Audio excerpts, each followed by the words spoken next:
Welcome to Dukascopy TV with me, Alex Izat. Today, we will be taking a look at the Mexico retail sales figures with Mexico analyst Rodrigo Aguilera. The country has already seen signs of improving at the beginning of this year, with domestic consumption and growth likely to be stronger in the second half of the year.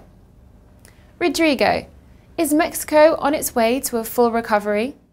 Well, it's getting there, but it's still a bit tricky. I mean, consumer confidence has been gradually increasing since the slump that we saw in January, but it's not a sufficient increase for us to feel particularly confident. That said, the fact that most indicators are improving, if you look at retail sales, if you look at trade in general, it does suggest that the economy is doing a bit better and that the second half of the year is going to improve, at least compared to the first. But until we see a significant improvement in the domestic economy and consumer confidence, I think we're not entirely out of the woods. The recent retail figures seem to be in a pattern of lows and highs on a 3-month cycle. Do you agree? And do you foresee another dip soon? Well, it is true that it has rebounded a bit, and before that it fell. I'm not sure that necessarily points to the fact that there's an ongoing cycle, which in turn suggests that there's no reason why it should dip. If anything, it suggests that it might slightly improve a bit more. I would be a bit hesitant to say that there is a pattern here, but the fact is, since last year, most indicators have kind of seesawed to some extent, and we've been caught a bit off guard sometimes, assuming that a couple of positive indicators which should suggest that the economy is finally rebounding, and then we had some disappointment later on. So I would also be a bit cautious in assuming that even if there's been a few months of improvement, that this necessarily suggests that a full recovery is taking place. Do the sales figures reflect the economy as a whole? Well, I would say yes and no. I mean, on one hand, the sales figures certainly represent more or less how the domestic economy is doing, how households feel relative to how conditions are.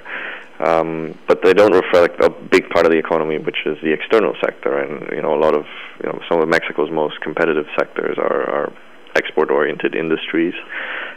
So in that sense, it wouldn't be crazy to assume that these figures can diverge a bit. We also have to understand that the bulk of the Mexican economy is ultimately dependent on private consumption. So in that sense, the retail figures are important to follow. They do tell a story, even though it's not the whole story. And because there is this link between how you see private spending, retail spending, and on the other hand, you might see really dynamic, positive export figures, you do get a bit of a sense of a duality. And I think Mexicans at home don't really see the export side the way that we outside of Mexico see it. So they're interested in seeing things like the fiscal reform, how that affected their incomes. To them, it's a bit more important than if car sales increase and car exports increase 20%. They're not going to feel that yet, even though in the end both factors really help explain the overall health of the economy. Finally, what about the long term? The longer term outlook appears to be positive. Certainly, I think the impetus that the structural reforms are going to offer is definitely a good sign. I mean, these are things that it's been a long time coming, basically. Of course, a lot of them you won't really see the effects immediately. Maybe things like the telecoms reform, you're going to see some changes in the next couple of years.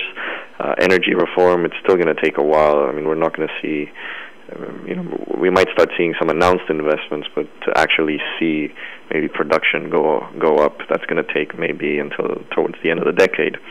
So on the whole, it's going to take a while. I think the important thing right now is that the government remain committed to boosting the economy in the short term. This implies for them to start actually putting the foot on the pedal in terms of public spending, which they seem to be committed to now doing after being a bit flaky last year. I mean, this is going to offer a bit of stimulus going forward. So yeah, as long as they do something to boost the short-term outlook and people appear confident that their household income is increasing, that unemployment is going down, that should give a necessary kick for the economy to improve. Thanks, Rodrigo. That's all we have time for today. Check back tomorrow for an insight into the G20 with Monica Gibson. Goodbye.